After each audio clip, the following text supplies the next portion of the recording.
Mapalad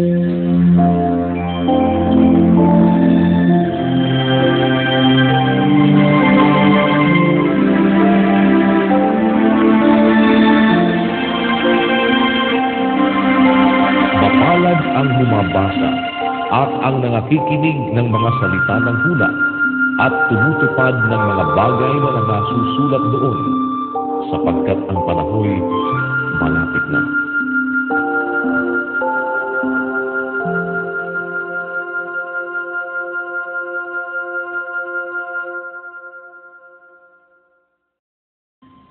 Lucas Kapitulo 7. Nang matapos na niya ang lahat ng kanyang mga pananalita sa mga pakinig ng bayan, ay pumasok siya sa Capernaum.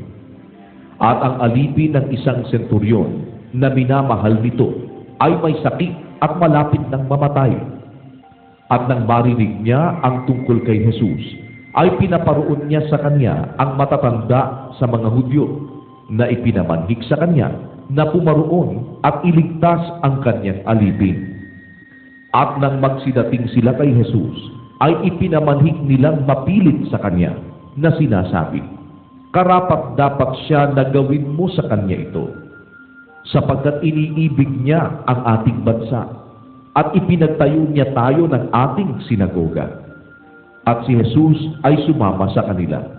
At nang siya'y di na lubhang malayo sa bahay, ay nagsugo sa kanya ang senturyon ng mga kaibigan na nagsisipagsabi sa kanya, "Panginoon, huwag ka nang maligalig, sapagkat di ako karapat-dapat na ikaw ay pumasok sa silong ng aking bubungan. Dahil dito'y hindi ko inakalang ako'y karapat-dapat man lamang pumariat sa iyo. Datapwat sabihin mo ang salita at gagaling ang aking alipin. Sapagkat ako rin naman ay taong nasa ilalim ng kapamahalaan, may nasasakupan akong mga kawal. At sinasabi ko rito, yumaon ka, at siya'y lumayaon. At sa isa, halika, at siya'y lumalapit. At sa aking alipin, gawin mo ito, at kanyang ginagawa." At nang marinig ni Jesus ang mga bagay na ito, ay nagtaka siya sa kanya, at lumingon, at sinabi sa karamihang nagsisisunod sa kanya, "Sinasabi ko sa inyo, hindi ako nakasumpong ng ganitong kalaking pananampalataya, hindi, kahit sa Israel man." At pagbalik sa bahay ng mga sinugo, ay kanilang narap ng magaling na ang alipin. At nangyari pagkatapos ng kaunting panahon, na siya'y naparoon sa bayan na tinatawag na Nain, at kasama niya ang kanyang mga alagad at ang lubhang maraming tao. At nang siya ngay malapit na sa pintuan ng bayan, narito, inilalabas ang isang patay, bugtong na anak na lalaki ng kanyang ina, at siya'y bao, at kasama niya ang maraming tao na tagabayan.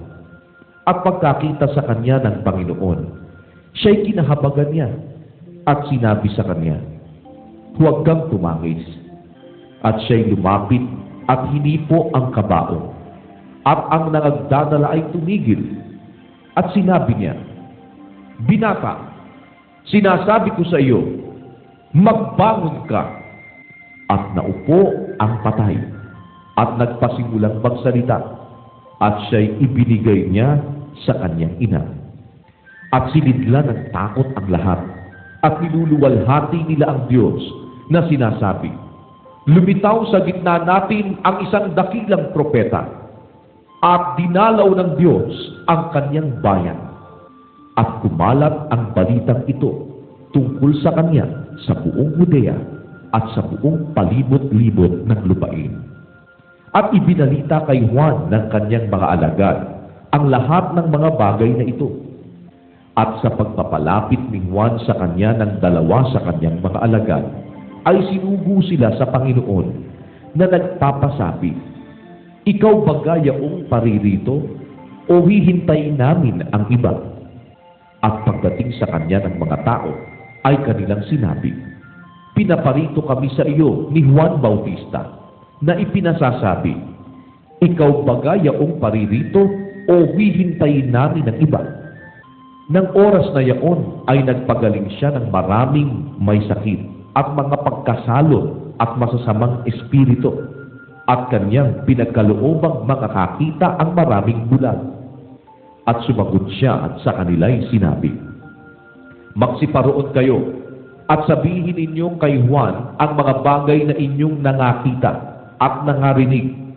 Ang mga bulag ay nangakakita, ang mga pilay ay nagsisilakan, ang mga ketongin ay nangalilinis, at ang mga bingi ay nangakaririnig, ang mga patay ay ibinabangon, sa mga dukha ay ipinangangaral ang mabubuting balita. At mapalad ang sinumang hindi makasumpong ng anumang katikusuran sa akin." At nang mga kaalis na ang mga sugo ni Juan, ay nagpasimula siyang magsalita tungkol kay Juan sa mga karamihan. "Ano ang linabas ninyo upang mamasdan sa ilang? Isang tambong inuuga ng hangin? Datapwat ano ang linabas ninyo upang makita? Isang taong nararamtan ng mga damit na masiselan? Narito, ang nagsisipanamit ng maririlag at nangabubuhay sa pagmamaselan ay nasa mga palasyo ng mga hari. Datapwat ano ang linabas ninyo upang makita? Isa bagang propeta? Oo, sinasabi ko sa inyo, at higit pa sa isang propeta. Ito yaong tungkol sa kanya'y nasusulat. Narito, sinusugo ko ang aking sugo sa unahan ng iyong mukha, na maghahanda ng iyong daan sa unahan mo. Sinasabi ko sa inyo, sa mga ipinanganak ng mga babae ay walang dakila kaysa kay Juan. Gayunmay ang lalong maliit sa kaharian ng Diyos ay lalong dakila kaysa kanya. At pagkarinig ng buong bayan at ng mga maniningil ng buwis, ay pinatotohanan ang Diyos na nagsipagbautismo ng bautismo ni Juan. Datapwat pinawalang halaga ng mga Fariseo at ng mga tagapagtanggol ng kautusan sa kanilang sarili ang payo ng Diyos, at hindi napabautismo sa Kanya. Sa ano ko itutulad ang mga tao ng lahing ito, at ano ang kanilang katulad? Tulad sila sa mga batang nakaupo sa pamilihan at nagsisigawan sa isa't isa na sinasabi, "Tinutugtugan namin kayo ng plauta at hindi kayo nagsisayaw. Nanambitan kami at hindi kayo nagsitangis." Sapagkat naparito si Juan Bautista na hindi kumakain ng tinapay at hindi umiinom ng alak, at inyong sinasabi, siya'y may isang demonyo. Naparito ang Anak ng Tao na kumakain at umiinom, at inyong sinasabi, narito ang isang matakaw na tao at isang manginginom ng alak, isang kaibigan ng mga maniningil ng buwis at ng mga makasalanan. At ang karunungan ay pinatotohanan ng lahat ng kanyang mga anak. At ipinamanhik sa kanya ng isa sa mga Fariseo na kumaing kasalo niya. At siya'y pumasok sa bahay ng Fariseo at naupo sa dulang.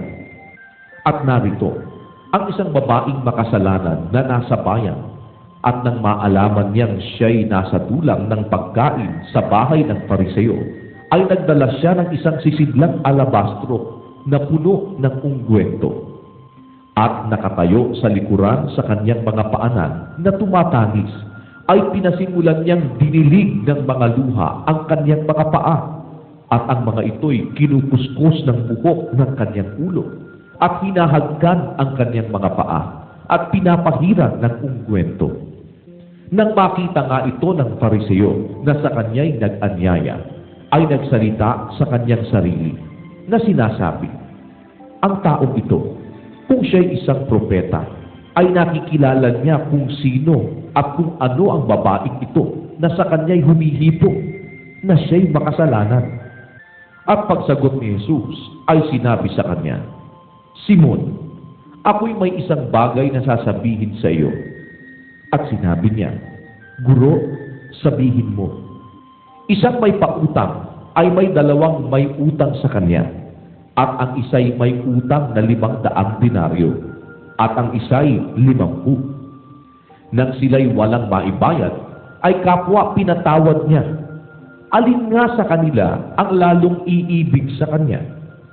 Sumagot si Simon at sinabi, inaakala ko na yaong pinatawad niya ng lalong malaki. At sinabi niya sa kanya, matuwid ang pagkahatol mo. At paglingon sa babae, ay sinabi niya kay Simon, nakikita mo baga ang babaeng ito? Pumasok ako sa iyong bahay. Hindi mo ako binigyan ng tubig na ukol sa aking mga paa. Datapwat dinilig niya ang aking mga paa ng kanyang mga luha at kinuskos ng kanyang buhok. Hindi mo ako binigyan ng halik. Datapwat siya, buhat ng ako'y pumasok, ay hindi humihinto ng paghalik sa aking mga paa. Hindi mo pinahira ng langis ang aking ulo. Datapwat pinahiran niya ng ungkwento ang aking mga paa. Kaya nga, sinasabi ko sa inyo, ipinatatawad ang kanyang maraming kasalanan, sapagkat siya ay umibig ng malaki. Datapwat sa pinatatawad ng kaunti, ay kakaunti ang pag-ibig. At sinabi niya sa babae, ipinatatawad ang iyong mga kasalanan. At ang mga kasalo niyang nangakaupo sa dulang ng pagkain ay nagpasimulang nangagsabi sa kanilang sarili, sino ito na nagpapatawad pati ng mga kasalanan? At sinabi niya sa babae, iniligtas ka ng iyong pananampalataya. Yumaon kang payapa.